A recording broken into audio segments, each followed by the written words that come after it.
Hey guys, I'm here today to do my March wrap up. I'm super excited. Cat butthole right behind the camera. So March was March Mystery Madness. Tons of fun. I didn't participate as much as I wanted to. I wanted to put out many more videos than I did, but for some reason, I don't know. Again, I'm like kind of in a weird limbo place with BookTube right now. I'm feeling a little bit more motivated and a little bit more into it, but I just am having like no. I'm just like boring, and I just I don't know. I'm not feeling like a lot of stuff, but I'm feeling like it's just starting to get better. So anyways, I wanted to do like a translated mystery thing. And again, I do think the problem is that my bookshelves are double stacked.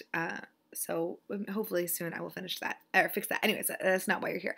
So I just wanted to mention really fast, I'm keeping track of all of my stuff here, and also I'm going to link below like the March Mystery Madness Goodreads group and stuff, so you can like get a preemptive jump on it for next year if you are not part of the group already. Anyways, so for the month of March, month of March, I read 6 books, I DNF'd 2 books, and I purchased 16 books. So I added 8 books to my TBR and 1,335 pages, because again, I think page count is really important. So I knew that I was going to end up buying a lot of books, so I did read one like super chunky thing that I will show you in a little bit. I am going to show you a few things that I talked about already in my March Mystery Madness update, so I'm going to link that video below, but I DNF'd The Bat by Jo Nesbø and Lie to Me by J.T. Ellison. And I completed The Murder of Roger Ackroyd, which was fantastic, and The Long Fall by Walter Mosley. So I talked about all these books already, so I'm going to just link that video below. You can watch that if you want to hear more. Basically, I recommend both of these. They're both great. After finishing both of those books, they're both very, like, I want to say like a typical type of mystery kind of, where there's a detective person that's trying to find out what happened. I was just kind of like, I need something different. And I knew that I bought many Man Booker International long list books. So I decided to pick up the biggest graphic novel that I have, which is Blankets by Craig Thompson. And this was so good. I don't really know what I was expecting, but I think I was just expecting coming of age story, and that's really it. But we're following, I believe it says an illustrated novel. I thought it was a memoir. I'm pretty sure it's a memoir about, it is coming of agey. Baby! Laverne. It is it's so good. Our main like kind of story type thing is that he comes from a very religious family, and he went to this like winter camp thing, and at this winter camp he meets a girl, and then he falls in love with her, because that's what you do when you're a teenager, is you fall in love with people pretty aggressively and pretty and intensely, but they live in different areas. And so that's like kind of the main like plot, I guess I would say, of the story. But there's so much more in this. There's really, really intense stuff about, being a brother and like his relationship to his brother, because it starts off like, a little bit before that, even though that is the crux or like the main portion of the book. There's stuff that happens before that, of course, and going back and forth, and like, the relationship with his brother I thought was really, it was really touching, and just like his relationship with religion. I am not a religious person at all. I am agnostic, leaning towards atheism, because I'm like a very rational, like I need proof type things. So I'd be very, very curious to have someone who is religious read this and tell me their experience reading the book, since I don't know anything really about religion. But that was really fascinating. Jake also read this, and he does come from a very religious family, so I thought that was really interesting. The artwork is just like black and white design. It's really beautiful, and just in general, lots of emotions, lots of feelings, and just a really, really good graphic novel that I would recommend. The next thing that I read is Bone by Yrsa Daley Ward, because again, I wasn't really like, basically I read all of these kind of in like one day. It was the day that I went crazy and read for like 4 hours in one day.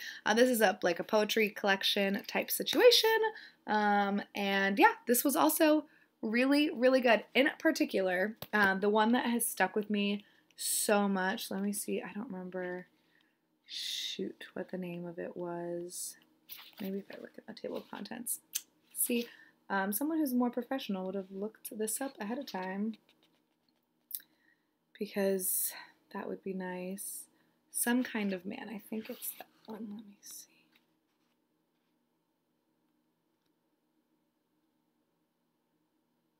Yeah. I think that's it. Just forward this. Yeah, so Some Kind of Man in particular, this story broke my heart.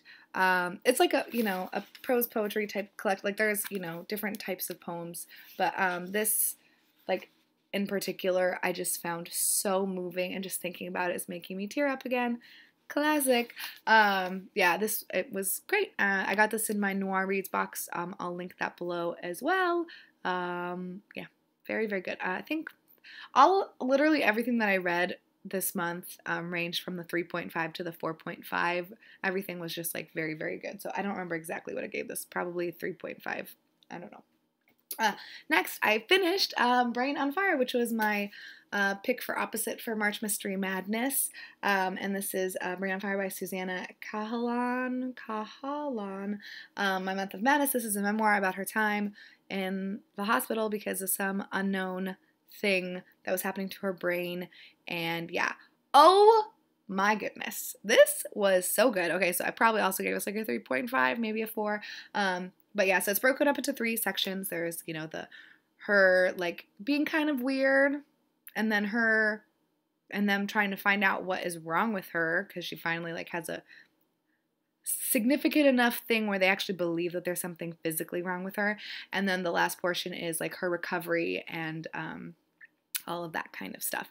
So it was so good. And first of all, it's like absolutely terrifying because, anything can happen to you at any moment. I found, it was a very, very, she was a journalist, so I feel like the writing is very easy to read. There's nothing taxing about this book. You can probably bang it out in a few days if you want. It's not repetitive and annoying like I thought it was going to be towards the end. I think it was just fine as a written form. So that aside, it's very frustrating to read. So she's having these problems, and a lot of them do seem psychological, and it's so frustrating because all of these doctors, like one of the doctors is asking like how much she's drinking, and so she says how much she drinks, and then his assumption, like everything that the doctors do, they always like double it or whatever because they assume people are lying to them about how much they're consuming. And so like he comes on this like thing where he thinks she's just like an alcoholic and she's just having withdrawals or whatever, and it's just like I don't understand why young women are not respected more and like listened to.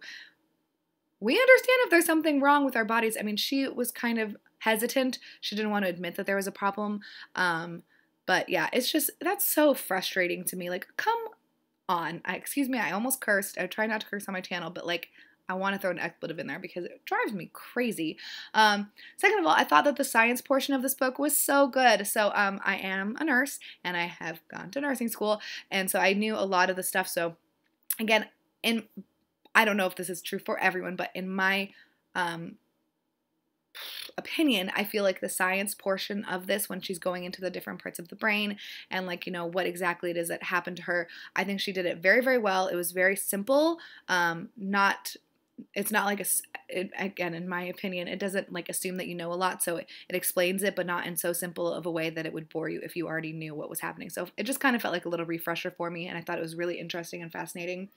And I thought like towards the end, she talks about how, cause she wrote she was, or probably still is, a journalist. And she wrote an article about this in her paper that she worked for. And so she was getting responses and stuff, and people, because what she has is not very, it's like a kind of like a recent development, at least when this book was published, I think like early teens, like 2012, 2013 kind of thing is, I think, around when this is happening.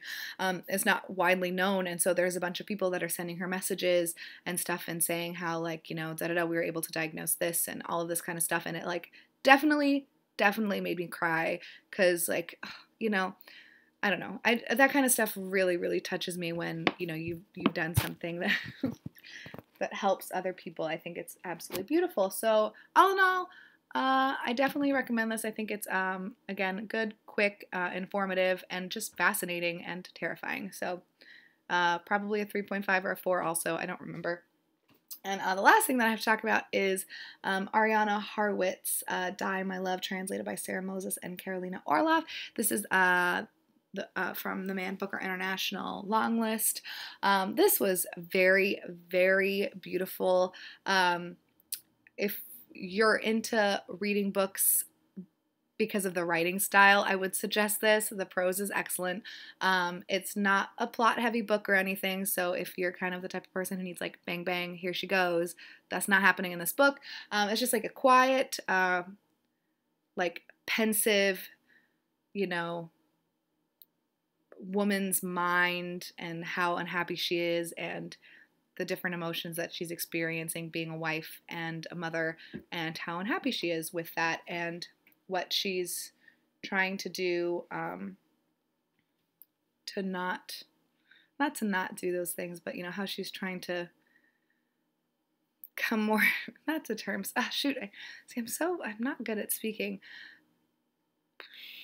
How she is finding her way to kind of work through those things. That's not it at all. Basically, it's just a quiet novel, definitely introspective, very beautifully written, and not a go-go type book. I'm garbage at explaining things, especially when there's not a ton of plot. But yeah, I thought it was so beautiful. It was really beautiful, and there was, I feel like I mentioned this in my weekly like update, but in case you didn't watch that there is like a comparison to Virginia Woolf in her work, and I definitely see that, even though I haven't read Virginia Woolf, but like I thought that before I read this. So if you like Virginia Woolf, I feel like you'll probably like this, even though I don't know from experience because I haven't read any Virginia Woolf. Maybe in November. All right, so those are the things that I completed in March. It was a good month. I liked all of these books, so I'm hoping April is just as good. I did finish Sing Unburied Sing, spoiler alert. I just finished at the very beginning of April. And yeah, I have nothing else to say. If you've read any of these books, let me know. I'm going to link below my book depository thing, so if you want to buy them, you can use that link. No pressure. Anyways, I hope everyone had a good March. I'll talk to you later. Bye-bye.